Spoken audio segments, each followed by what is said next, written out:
नमस्कार विद्यार्थी मित्रांनो, प्रगतीच्या यूट्यूब चॅनेलवरती तुम्हा सर्वांचं स्वागत. प्रगती क्लासेसचे सर्व विद्यार्थी, गुरुप्रसाद क्लासेसचे सर्व विद्यार्थी, शिक्षक, पालक सर्वांना माझा नमस्कार.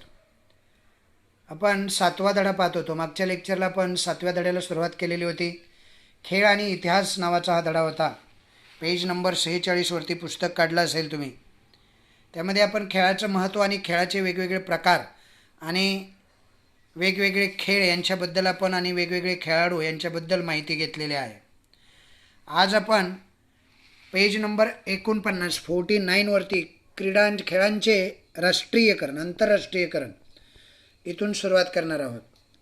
खेळांचे आंतरराष्ट्रीयकरण, खेळाचं साहित्य आणि खेळणी, खेळांचा इतिहास, खेळणी आणि इतिहास, त्यानंतर खेळ आणि संबंधित साहित्य आणि चित्रपट, आणि सर्वात शेवटचा मुद्दा आहे खेळ आणि व्यावसायिक संधी. असे विविध घटक, अभ्यास घटक आपण पाहणार आहोत. तर आजच्या लेक्चरला आपण खेळाचं आंतरराष्ट्रीयकरण इथून सुरुवात करणार आहोत. तर हे जे खेळाचं आंतरराष्ट्रीयकरण आहे ते आपल्याला पाहायचं आहे. 20व्या आणि 21व्या शतकामध्ये खेळाचं आंतरराष्ट्रीयकरण झालेलं आपण पाहतो. ऑलिम्पिक, एशियाड, ब्रिटिश राष्ट्रकुल, विंबल्डन यासारख्या स्पर्धांमधून खेळल्या जाणाऱ्या क्रिकेट, फुटबॉल, लॉन टेनिस या सामन्याचे थेट प्रक्षेपण आता आपल्याला दूरदर्शन आणि इतर प्रायव्हेट वाहिन्या यांच्यावरून जगभर एकाच वेळी पाहायला मिळतं. पूर्वीच्या काळी इतके दूरदर्शन आणि सामन्यांचं थेट प्रक्षेपण दूरदर्शनवरती दाखवलं नव्हतं, एवढ्या वाहिन्या नव्हत्या. ज्या देशाचा या खेळात काही सहभाग नाही असे प्रेक्षकसुद्धा, म्हणजे जे देश खेळतच नाहीत, त्यांचा काही संबंध नाही या खेळाचा, ते प्रेक्षकसुद्धा टी व्हीवरती घर बसल्या त्या खेळाचा आनंद घेतात. उदाहरणार्थ क्रिकेट विश्वचषक स्पर्धा जी असते, भारत अंतिम फेरीत पोहोचल्यानंतर जगभरातील प्रेक्षकांनी तो सामना पाहिलेला आपण पाहिला. म्हणजे असं नाही की फक्त भारतातले लोक होते, जगभरातले सारे लोक तो सामना पाहताना आपल्याला दिसले. या जगभराच्या प्रेक्षकांनी खेळाचं अर्थकारण बदलून टाकलं.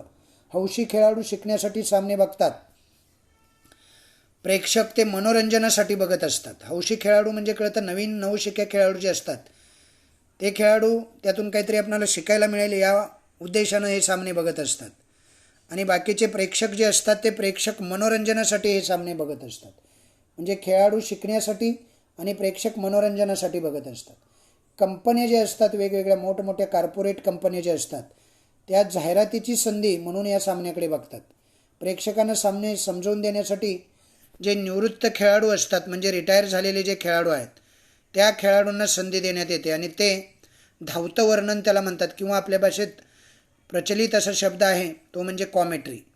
लहान मुलांच्या करमणुकीसाठी सुद्धा आणि शिक्षणासाठी ही रंगीबेरंगी विविध साधने, उपकरणे असतात, त्यांना खेळणी असं म्हटलं जातं. समजलं?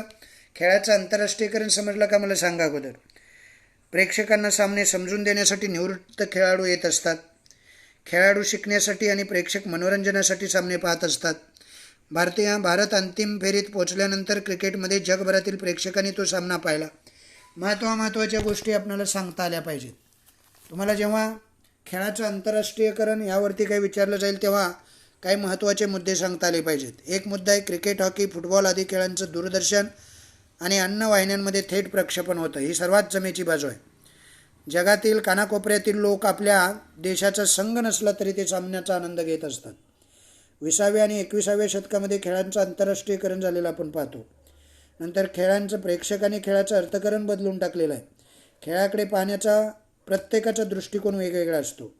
हौशी खेळाडू जे आहेत ते शिकण्यासाठी, प्रेक्षक मनोरंजनासाठी, व्यापारी कंपनी असतात जाहिरातीसाठी, तर निवृत्त खेळाडू समालोचन करण्यासाठी या खेळाकडे पाहतात. प्रत्येकाचा हा खेळाकडे बघण्याचा दृष्टिकोन असतो. आता आपण पुढचा मुद्दा पाहणार आहोत, खेळाचं साहित्य आणि खेळणी. लहान मुलांच्या करमणुकीसाठी आणि शिक्षणासाठी जी रंगीबेरंगी विविध साधने आणि उपकरणे असतात त्यांना खेळणी असं म्हणतात. खेळणी करमणुकीसाठीही असतात आणि शिक्षणासाठीही असतात. प्राचीन स्थळांच्या उत्खननामध्ये, म्हणजे हडप्पा असेल किंवा अजून अनेक ठिकाणी जी उत्खननं झालेली आहेत, त्या प्राचीन स्थळाच्या उत्खननामध्ये मातीपासून बनवलेली काही खेळणी सापडलेली आहेत. ही खेळणी हाताने किंवा साच्यातून तयार करत असत. प्राचीन काळातील भारतीय साहित्यात बाहुल्यांचा खेळ जो आहे, बाहुल्यांचा उल्लेख आहे. शूद्रकांच्या एका नाटकाचे नाव मृचकटिक असे आहे. मृचकटिक म्हणजे काय माहीत आहे? मातीची गाडी. मृचकटिक या शब्दाचा अर्थ लक्षात ठेवा. याला मातीची गाडी म्हणतात. या नाटकामध्ये सुद्धा त्याचा उल्लेख आहे. म्हणजे मातीपासून विविध खेळणी पूर्वीच्या काळी तयार केली जात असावी तसा काय असा आहे. पुढे माहीत आहे का तुम्हाला मध्ये काय दिलं आहे बघा. माहीत आहे का तुम्हाला मध्ये कथा सरितसागर कथा सरितसागर या ग्रंथामध्ये, हा प्राचीन ग्रंथ आहे, या ग्रंथामध्ये अनेक खेळ आणि खेळण्यांचं वर्णन आलेलं आपण पाहतो. त्यात उडणाऱ्या लाकडी बाहुल्या आहेत, म्हणजे त्यांचा उल्लेख आपण पाहिला. या बाहुल्या कळ दाबल्यावर उंच उडतात, काही नाचतात, काही आवाज करत असतात, असा उल्लेख कथा सरितसागर या ग्रंथामध्ये केलेला आहे.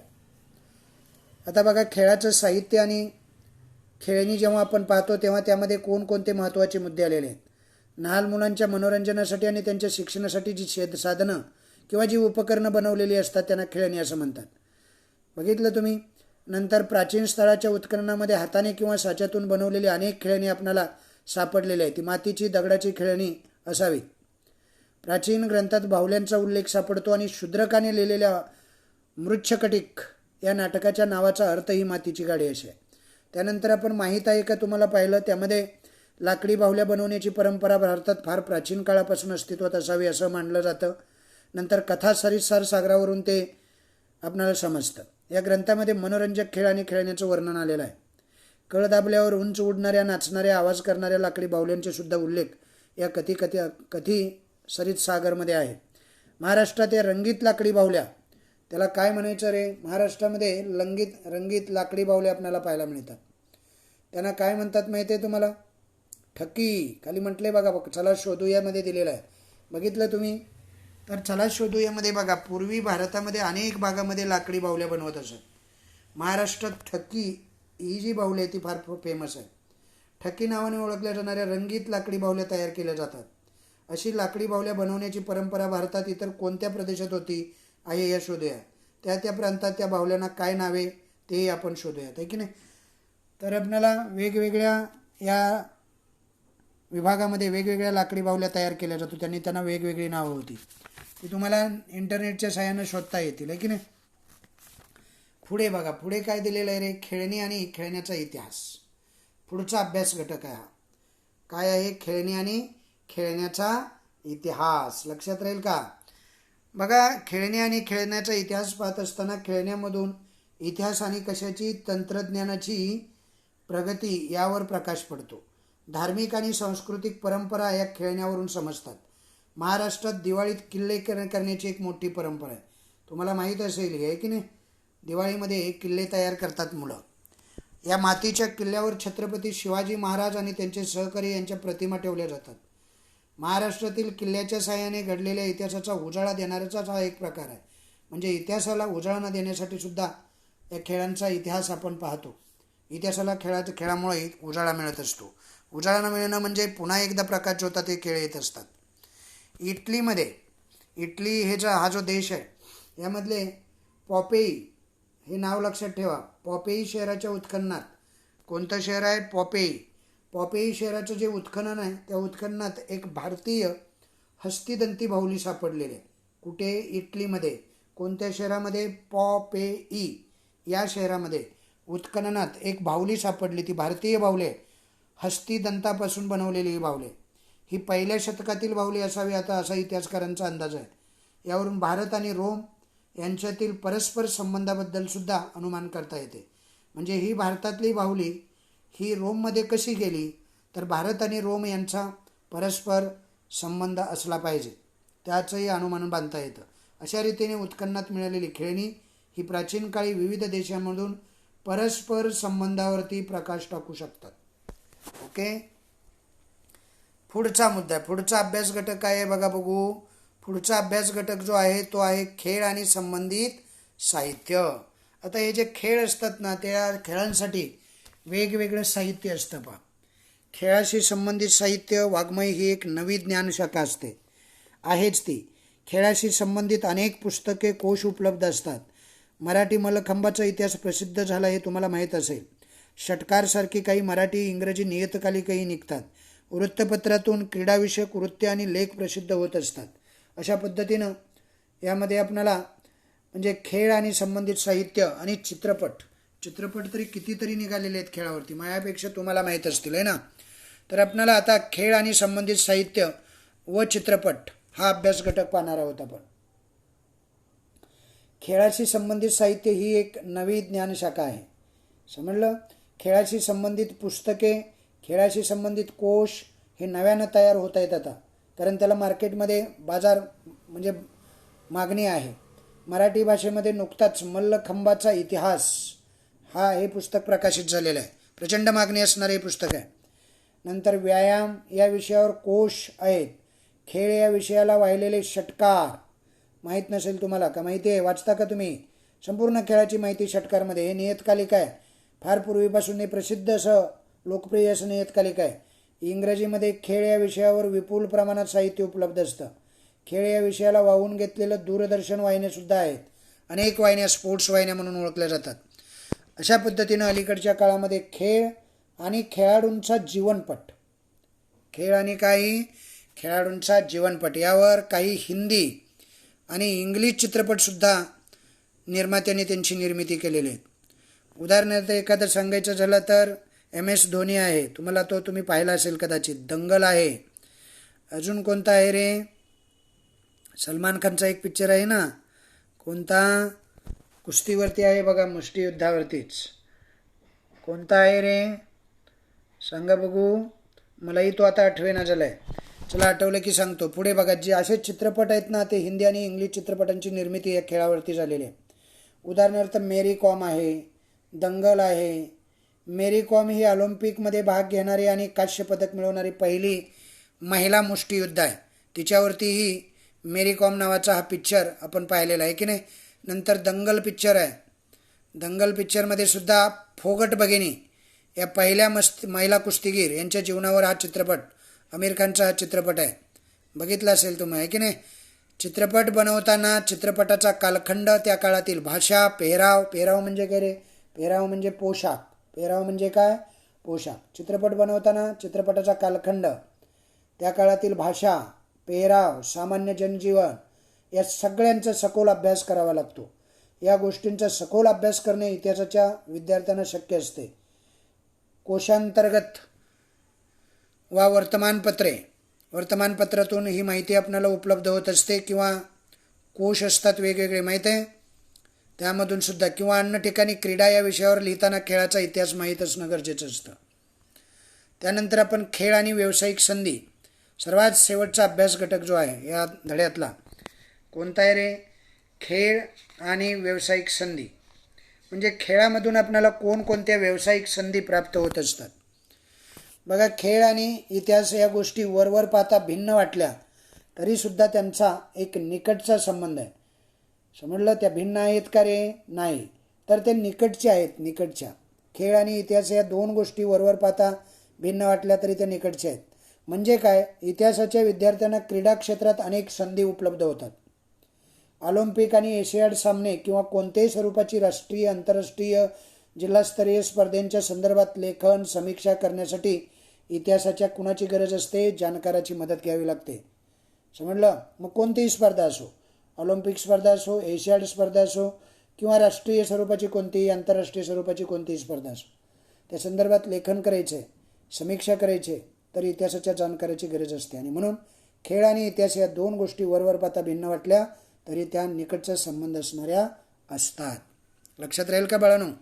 पुढे बघा, खेळाच्या ज्या स्पर्धा सुरू असतात त्या खेळाच्या स्पर्धा त्याबद्दल समीक्षापूर्व निवेदन करण्यासाठी, म्हणजे त्याला कॉमेंट्री असं म्हणतात, त्यात तज्ज्ञांची गरज असते. माहिती आहे तुम्हाला?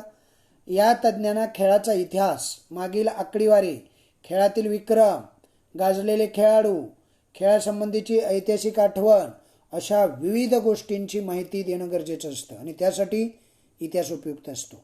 म्हणजे तुम्हाला निवेदन करण्यासाठी, समीक्षापूर्व निवेदन करण्यासाठी तज्ज्ञ म्हणून तुमची निवड होऊ शकते जर तुम्हाला खेळाचा इतिहास माहीत असेल तर.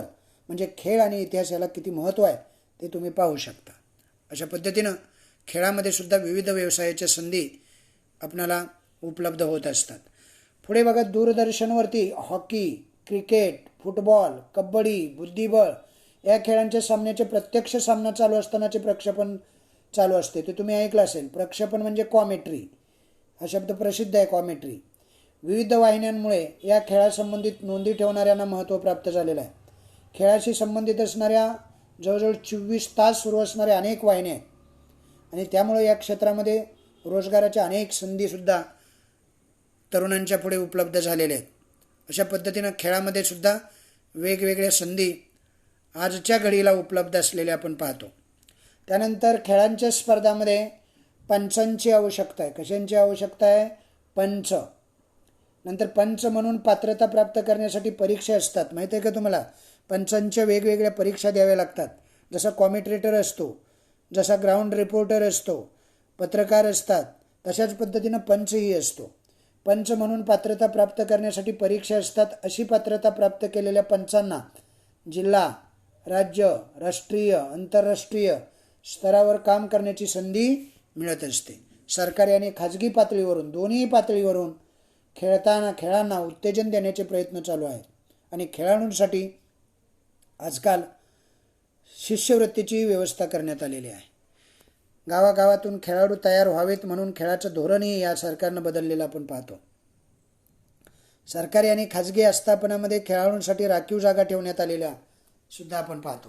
म्हणजे हे जे खेळाडू असतात त्यांच्यासाठी नोकरीमध्ये राखीव जागा ठेवण्यात आलेल्या आहेत आणि एक्स्ट्रा त्यांना शिक्षणामध्ये सुद्धा 10% मार्क देण्यात येतात. हे तुम्हाला माहीत नसेल. आता त्यावरती मला वाटतं मागील वर्षापासून बंदी आलेली आहे.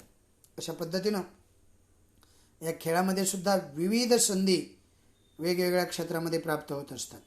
आणि सर्वात शेवटचा मुद्दा माहीत आहे का तुम्हाला? यामध्ये बऱ्यापैकी चांगलं नॉलेज दिलेलं असतं आणि म्हणून हा मुद्दा आपण व्यवस्थित पाहायला पाहिजे. क्रिकेट सामन्याचं मराठी भाषेतून समालोचन पूर्वी कोण करत होते? बाळ ज पंडित हे करत असत. आकाशवाणीवरून बघा, हे नाव लक्षात ठेवायचं, बाळ पंडित हे क्रिकेट सामन्याचं मराठी भाषेचं समालोचन करायचे. आकाशवाणीवरून हे धावतं वर्णन ऐकण्यासाठी लेखक किंवा अनेक तज्ज्ञ लोक किंवा क्रिकेटप्रेमी लोक जीवाचा कान करून बसत असत. हे समालोचन करताना बाळ पंडित त्या मैदानाचा इतिहास, खेळाडूंचा इतिहास, खेळाशी संबंधित असणाऱ्या आठवणी, त्या पूर्वीचे वेगवेगळे विक्रम यांची माहिती देत असत. त्यांना खेळाचे आणि खेळांच्या इतिहासाचं उत्तम ज्ञान असल्यामुळे त्यांचं समालोचन जे होतं रंजक होत असत. अशी थोडक्यात माहिती, नॉलेजवरच्या माहिती आपल्याला इथं दिलेली आहे. अशा पद्धतीनं हा जो लेसन आहे तो या ठिकाणी संपलेला आहे. त्याच्यानंतर बघा, तुम्हाला खाली स्वाध्याय विचारलेला असतो. हा स्वाध्याय स्वतःचा अध्याय आहे, म्हणजे स्वतः करायचा अभ्यास असतो. तरी आपण स्वतः न करता कुठेतरी काहीतरी बघून लिहून फक्त शिक्षकांनी सांगितले म्हणून दाखवायचा, असा आपला दृष्टिकोन त्याच्याकडे पाहण्याचा असतो. तर बघा, यामध्ये काय काय प्रश्न विचारलेत मी वरवरचे थोडक्यात उत्तरं तुम्हाला सांगत जातो. तुम्ही ती नंतर शोधायची पुस्तकातून, आपल्या भाषेत, स्वतःच्या भाषेत त्याची प्रस्तावना आणि सुंदर उत्तर लिहायला शिकायचं. स्वतः अभ्यास केल्याशिवाय स्वाध्याय सोडवण्याला काही अर्थ नाही. पहिला जो आहे, ऑलिम्पिक स्पर्धांची परंपरा टिंबटिंब येथे सुरू झाली. पर्याय आहेत ग्रीस, रोम, भारत आणि चीन. आता ऑलिम्पिक स्पर्धा म्हटल्यानंतर तुम्हाला आपण बरंच पाहिलेलं आहे की नाही, ग्रीस, म्हणजे त्याच्याबद्दल बरीच माहिती आपल्याला पाहिलेली आहे. हे त्याचं उत्तर आहे. महाराष्ट्रात तयार होणाऱ्या लाकडी बाहुलीला टिंबटिंब म्हणतात. त्याचंही उत्तर अच आहे बघा. ठकी म्हणतात. काय म्हणतात? नंतर पुढीलपैकी चुकीची जोडी दुरुस्ती करून लिहा. काय दिलेलं आहे? पुढे जोड्या दिलेल्या आहेत बघा. ती काय करायची? दुरुस्ती करून पुन्हा लिहायची. आता या ज्या जोड्या आहेत ना, त्या जोड्या 4 दिलेल्या आहेत. एक आहे मल्लखंब, दुसरा आहे वॉटर पोलो, तिसरा आहे स्केटिंग आणि बुद्धिबळ. आता यात एक जोडी कुठली तरी चुकीची आहे. बघितल्या तुम्ही जोड्या? पुन्हा एकदा वाचून बघा. मल्लखांबला दिले शारीरिक कसरतीचे खेळ, नंतर वॉटर पोलोला दिले पाण्यातील खेळ, नंतर स्केटिंगला दिले साहसी खेळ, बुद्धिबळला दिले मैदानी खेळ. आता पहिला मल्लखांब आहे शारीरिक कसरतीचे खेळ, बरोबर आहे. वॉटर पोलो आहे पाण्यातील खेळ, बरोबर आहे. नंतर स्केटिंग साहसी खेळ, हेही बरोबर आहे. बुद्धिबळ चुकीचं आहे बघा. बुद्धिबळ मैदानी खेळ नाही आहे. मग उत्तरामध्ये कसं लिहायचं असतं? उत्तर चुकीची जोडी बुद्धिबळ डॅश मैदानी खेळ. मग त्याच्या खाली दुरुस्त केलेली योग्य जोडी बुद्धिबळ डॅश कसला खेळ आहे रे? हा बैठा खेळ आहे. मैदानी खेळ आहे का? नाही. म्हणजे चुकीची जोडी दुरुस्ती करून आपण लिहिली. दुसरा प्रश्न आहे टिपाल्या.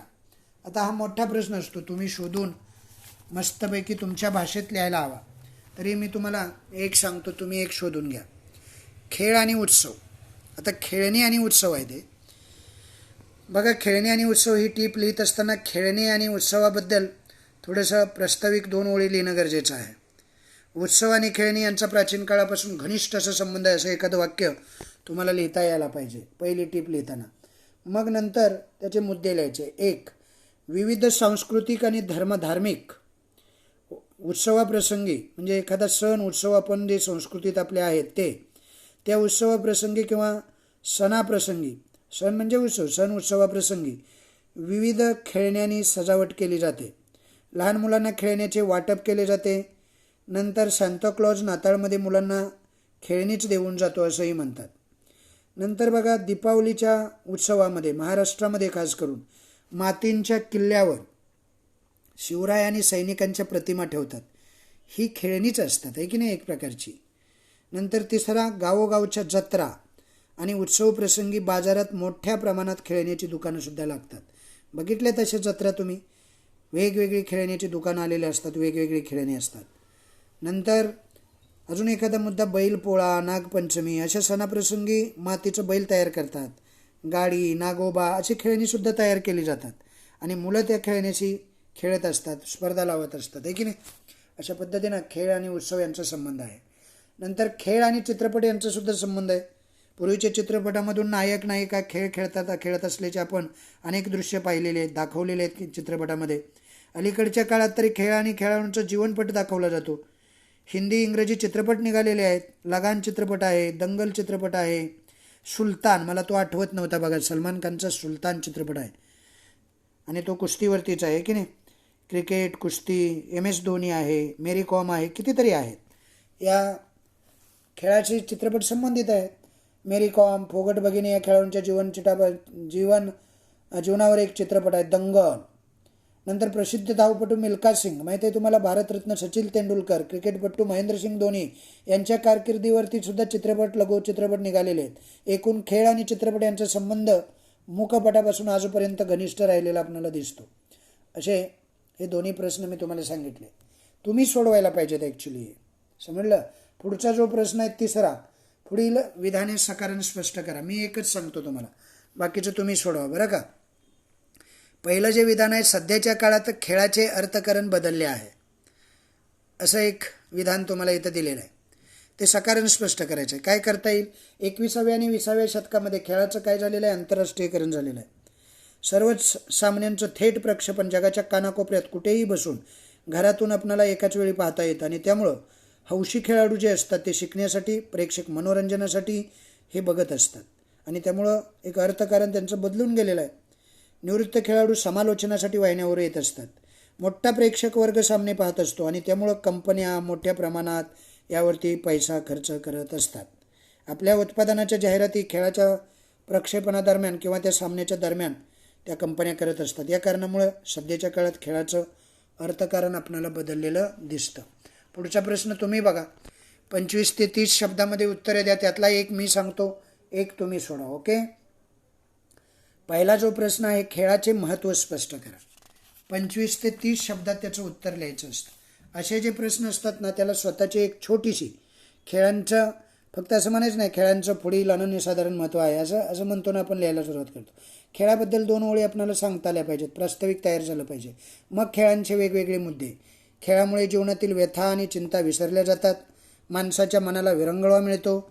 मन ताजेतवानं होतं, प्रसन्न होतं, उल्लसित होतं, माणूस आनंदी राहतो. काही किती लिहिता येतं. नंतर अजून एखादा मुद्दा लिहायचा झाला तर खेळामुळे व्यायाम होतो, शरीर काटक होतं, बळकट होतं, फ्लेक्झिबिलिटी येते, लवचिकता येते शरीरामध्ये. नंतर खेळामुळं मनोधैर्य, चिकाटी, खिलाडूवृत्ती, निर्णयशक्ती, आत्मविश्वास, धैर्य या साऱ्या गोष्टीची वाढ होत असते. व्यक्तिमत्वामध्ये फरक पडतो. असं खेळाचं महत्त्व आपल्या जीवनात आहे. म्हणजे मी मनाचं सांगितलं, माझ्या पुस्तकात मुद्देसूद उत्तरं त्याची आहेत, ती तुम्ही व्यवस्थित लिहायची, समजते. नंतर दुसरा, खेळातून व्यावसायिक संधी का प्राप्त होतात. आता यात तुम्ही त्याच्यावरती एक व्यावसायिक शेवटचं आर्टिकल जे आहे शेवटचा जो या लेसनमधला अभ्यास घटक आहे खेळ आणि व्यावसायिक संधी, त्यामध्ये त्याचं उत्तर दिलेलं आहे, ते तुम्ही शोधा आणि व्यवस्थित लिहा. जर काही अडचण येत असेल तर शिक्षकांची मदत घ्या. अगदीच गाईड हेच फायनल आहे असं काही नसतं बाळांनो. गाईडात बऱ्याच वेळेला छोटे छोटे मुद्दे दिलेले असतात, त्याला मार्क्स मिळत नाहीत. आपण आपले मुद्दे व्यवस्थित तयार करायचे, एकाखाली एक मांडायचे, आपल्या भाषेत समजून घेऊन लिहायचे. ओके. नंतर पुढील प्रश्नांची सविस्तर उत्तरे द्या. यामध्ये एक मी सांगतो, 2 तुम्ही शोधा. बाकीचे तर सारे मीच सांगितलेले आहेत. पहिला प्रश्न आहे, भारतातील खेळाच्या साहित्यात इतिहासाविषयी माहिती लिहा. दुसरा आहे, खेळ आणि इतिहास यांच्यातील परस्पर संबंध स्पष्ट करा. मैदानी खेळ आणि बैठे खेळ यांच्यातला फरक स्पष्ट करा. मी तुम्हाला तिसरा सांगतो, पहिला आणि दुसरा तुम्ही लिहा. ओके. काही अडचण आहे का बाळांनो? नाही. सविस्तर प्रश्न लिहायचा आहे. सविस्तर लिहायचं म्हणजे कळतं ना, म्हणजे हा मोठ्या प्रश्नामध्ये येतो. कळलं तुम्हाला? आता सविस्तर उत्तरामध्ये बघा, मी तुम्हाला तिसरा प्रश्न सांगतो. कोणता प्रश्न सांगतो? तिसरा. तुम्ही त्याचा मैदानी खेळ आणि बैठे खेळ अशा पद्धतीचे कॉलम 2 करून जरी फरक आपण शास्त्रामध्ये जसे लिहितो तसे लिहिलं तरी चालेल. मैदानी खेळ आणि बैठे खेळ यात पुढील बाबतीत फरक असतो. ओके. फरक हा असतोच, असलाही पाहिजे. पहिला फरक, मी तुम्हाला 5-7 फरक सांगतो, त्यातले तुम्ही 2-4 कुठलेही लिहिले तरी तुम्हाला मार्क्स मिळणार. 4-5 लिहिले पाहिजेत. बघा, पहिला फरक असा आहे, मैदानी खेळ मैदानात उभे राहून खेळायचे खेळ असतात. बैठे खेळ हे खेळ बसून खेळावे लागतात आणि ते घरात मोकळ्या जागेत पारावर कुठेही खेळले जातात. ओके. दुसरा मुद्दा असा आहे, मैदानी खेळासाठी कसरतीची आणि कौशल्याची अधिक गरज असते. बैठ्या खेळात तुलनेनं कमी कसरत आणि कमी कौशल्याची गरज असते. नंतर तिसरा महत्त्वाचा मुद्दा, फरकाचा मुद्दा, मैदानी खेळांना शारीरिक क्षमतेची आणि शारीरिक शक्तीची गरज असते. आता बैठ्या खेळामध्ये शारीरिक क्षमता आणि शक्तीची गरज नसते. नंतर पुढचा मुद्दा बघा, शक्ती अधिक खर्च झाल्याने या खेळामध्ये म्हणजे मैदानी खेळामध्ये थकवा लवकर येतो. आता बैठ्या खेळामध्ये तसं होत नाही. शक्तीची गरज नसल्याने या खेळामध्ये थकवा लवकर येत नसतो. ओके. अशा अनेक प्रकारचे फरक आपल्याला पाहायला मिळतात. नंतर अजून एक सांगतो, मला वाटतं 5 सांगितले, आता 6वा सांगतो. मैदानी खेळात थरारकता किंवा रोमांच ज्याला म्हणतात, मैदानी खेळामध्ये रोमांच असतो, त्यामुळे प्रेक्षक जास्त तिकडे आकर्षित होतो, आनंदही त्यातून जास्त मिळतो. आता इकडे कसं असतं, बैठ्या खेळामध्ये तेवढी रोमांचकता थरारकता नसते. रोमांच नसल्याने आनंद कमी मिळतो आणि प्रेक्षकही कमी वळतात. ओके. 6वा किंवा 6 झाले ना, 7वा बघा. 7व्यामध्ये तुम्हाला अजून काय लिहिता येईल रे? मैदानी खेळ जे असतात ना, शारीरिक कौशल्याची गरज असल्याने त्याला थोडंसं प्रशिक्षण घ्यावं लागतं आणि सराव करावा लागतो. बैठ्या खेळामध्ये कसं असतं, शारीरिक कौशल्याची फारशी गरज नसल्याने प्रशिक्षणाची तेवढी गरज नसते जेवढी मैदानी खेळात असते. बैठ्या खेळामध्ये असते पण ती कमी असते, तितकीची गरज नसते. आणि अजून एक 8वा मुद्दा तुम्हाला सांगतो, मैदानी खेळामध्ये कबड्डी, हॉकी, खो खो, क्रिकेट असे अनेक खेळ येतात, तर बैठ्या खेळामध्ये बुद्धिबळ, सारीपाट, पत्ते, काचकवडे अशा अनेक खेळ आहेत. ओके. तर त्या खेळाची लिस्ट तुम्हाला देता येईल. असा हा जो प्रश्न आहे तिसरा मी तुम्हाला सांगितला. पहिला, दुसरा पुस्तकाचं नीट अभ्यास करायचा. स्वयंअध्ययन या शब्दाचा म्हणजे स्वाध्याय या शब्दाचा अर्थ अगोदर समजून घ्यायचा. तो कुणी सांगून आणि कुठून बघून लिहायचा नसतो बाळांनो. तो लिहायचा असतो कशावरती? म्हणजे आपल्या बुद्धीच्या जोरावरती किंवा आपण केलेल्या अभ्यासाच्या जोरावरती. त्याला स्वाध्याय असं म्हणतात. समजतं? तुम्ही चांगल्या पद्धतीनं लिहून मला दाखवाल अशी अपेक्षा आणि पाठही कराल. ओके. धन्यवाद. आजचं लेक्चर या ठिकाणी संपलं. सर्वांना पुन्हा एकदा नमस्कार. धन्यवाद.